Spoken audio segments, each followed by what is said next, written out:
Bonjour, aujourd'hui je voudrais vous parler de Digibyte pour faire le point de cette crypto-monnaie qui est une vraie monnaie et qui un jour aura toute sa place dans l'adoption du secteur.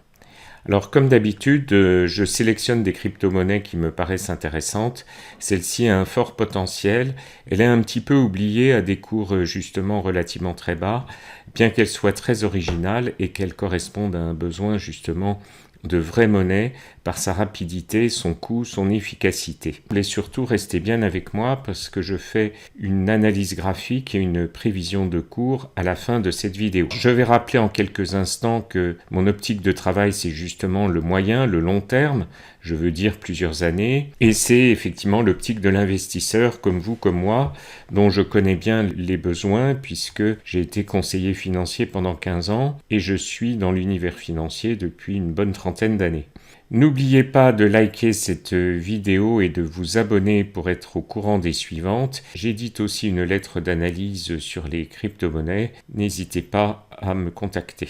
Bien sûr, je rappelle que je ne suis pas conseiller financier, que vous devez prendre ces analyses pour de l'information générale et faire vos choix en votre propre responsabilité.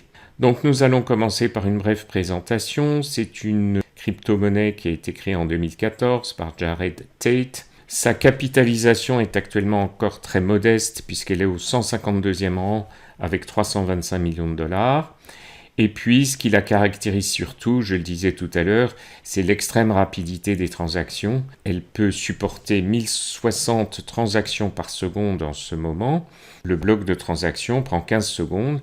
Alors, on est très très loin, on reviendra là-dessus, de Bitcoin par exemple, qui met 10 minutes. C'est tout l'intérêt aussi des frais de transaction qui sont extrêmement faibles sur Digibyte et qui conduisent à penser que cette crypto sera vraiment un jour une vraie monnaie cryptographique utilisée largement. Alors, ces fondateurs aujourd'hui animent Digibyte avec compétences et expérience. Je vous en ai rappelé les noms ici. Et puis, ce qui est caractéristique de Digibyte, c'est que c'est une monnaie dont le fonctionnement est très décentralisé réellement et qu'elle est portée par une véritable communauté très vaste, ce qui n'est pas le cas de toutes les crypto-monnaies.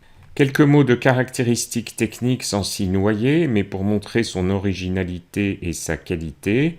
Alors d'abord, elle fonctionne avec le Proof of Work, mais avec une spécificité. Elle utilise 5 algorithmes différents qui se répartissent comme un gâteau que vous avez là, les transactions à traiter, et cela donne un avantage majeur de sécurité de fonctionnement. Elle fait appel aussi à différents modules extrêmement spécialisés, notamment Dandelion, qui est un module qui permet de garder un certain anonymat dans les transactions pour l'utilisateur. DigiAssets, qui est la couche que maintenant tout le monde se doit d'avoir de fabrication de smart contracts, mais aussi d'applications décentralisées, les fameuses DApps. Et puis une solution d'authentification spécifique qui s'appelle DigiID. Les atouts concurrentiels, eh bien, je vais commencer paradoxalement par les faiblesses. Il y a évidemment des concurrents, vous connaissez le Bitcoin, le Litecoin, mais il y a aussi le Monero, le Dash.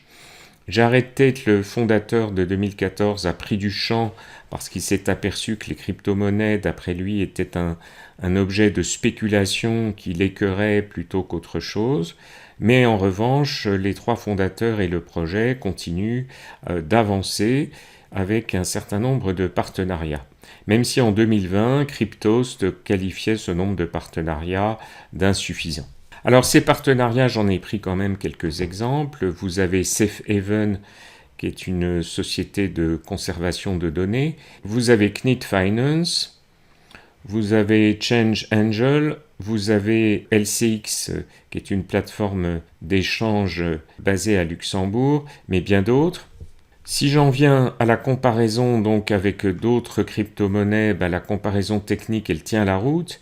Vous avez justement les fameuses données sur le traitement des blocs, 15 secondes pour Digibyte. Et puis vous avez Litecoin, c'est plutôt 2 minutes et demie, Bitcoin Cash, c'est plutôt 10 minutes, comme Bitcoin. Il y a aussi une offre qui est totalement capée à 21 milliards de Digibyte, ce qui est le cas des autres coins. Et puis l'ajustement de la difficulté du mining, ça ce sont des termes un petit peu techniques, elle se fait en temps réel sur Digibyte alors qu'elle prend 3 jours ou 2 semaines pour certaines autres cryptos. Le coût des transactions est ridicule, vous l'avez en bas de tableau, donc un millième de dollar grosso modo. Et puis vous pouvez aller voir le niveau d'adoption avec Cryptwork, et donc Cryptwork le classe relativement bien, et petit à petit vous avez pour le moment 750 entreprises commerciales qui l'ont adopté, et une vingtaine de passerelles de paiement, ce qui n'est déjà pas mal. Alors il y a encore beaucoup de chemin à faire, mais c'est très intéressant parce que sur le plan technologique et sur le plan des projets, on peut penser que Digibyte est bien armé et que justement son cours est encore très faible. Alors justement pour parler de cours, j'utilise une méthode d'analyse technique qui s'appelle la méthode des vagues d'Elliott, que je ne vais pas présenter ici, je la présente dans d'autres vidéos. Elle se base sur des graphiques de moyen et long terme et essaie de repérer ce qu'elle appelle des vagues 1, 2, 3, 4, 5 à la hausse, 1, 2, 3 à la baisse. Ça, c'est le schéma de base, évidemment, le plus simple. Je ne détaille pas, j'applique simplement ces règles d'Elliott que je pratique depuis une vingtaine d'années. Je les applique au graphique de Digibyte. Voilà Digibyte depuis sa création. Alors, Digibyte a fait des sauts de puce, comme on le voit, mais en vague d'Elliott, ça signifie, si le décompte est bon, que là, on a fait une vague 1, qui est complète. Ensuite, on a redégringolé à peu près la totalité des gains en vague 2, les vagues 2 étant baissières, les 3 étant haussières, et voilà la 3. La 3 a vocation à dépasser la 1. Et nous sommes probablement dans une vague 4 qui n'est peut-être pas encore finie ici. Mais comme il y a 1, 2, 3, 4, 5 dont je vous ai parlé, nous avons forcément à attendre une 5e vague de hausse. Et c'est celle-là qui nous intéresse évidemment, la voilà. Donc la 5e vague qui devrait dépasser la 3e. On va voir ça en chiffres. Alors les chiffres, les voilà. On a deux petites lignes jaunes pointillées que je vous ai mises. À 3 centimes, 3 centimes 50 de dollars, on sait qu'on aura une nouvelle envolée si on dépasse ce seuil de 0,035 dollars. Donc ça, c'est au cas où on redémarre dans la nouvelle vague 5. Mais on peut aussi rechuter pour le moment à 0,017 ou moins. Nous sommes le 29 avril quand je fais cette vidéo. Mais évidemment, cette vague que j'ai numérotée ABC, c'est la vague de baisse ABC, elle va se terminer en C quelque part et ça va être une opportunité de long terme.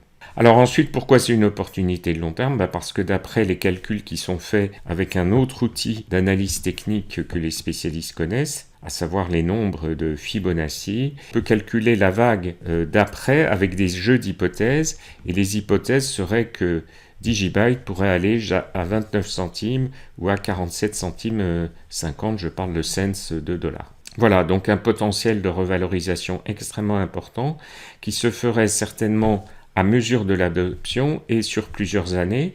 Mais si j'ai fait cette vidéo, c'est pour vous signaler que d'après moi, justement, Digibyte a tous les atouts pour y parvenir. Je vais plus loin en analysant bien sûr bien d'autres crypto-monnaies, en m'occupant aussi de placements alternatifs car tout n'est pas dans les crypto-monnaies, loin de là. Bien sûr, je ne fais pas de conseils financiers, mais je suis à votre entière disposition pour toute explication. N'hésitez pas à me contacter en me retrouvant sur mon site ou à m'envoyer un mail et n'hésitez pas à vous abonner et à me mettre des pouces bleus. Je vous en remercie d'avance. À bientôt.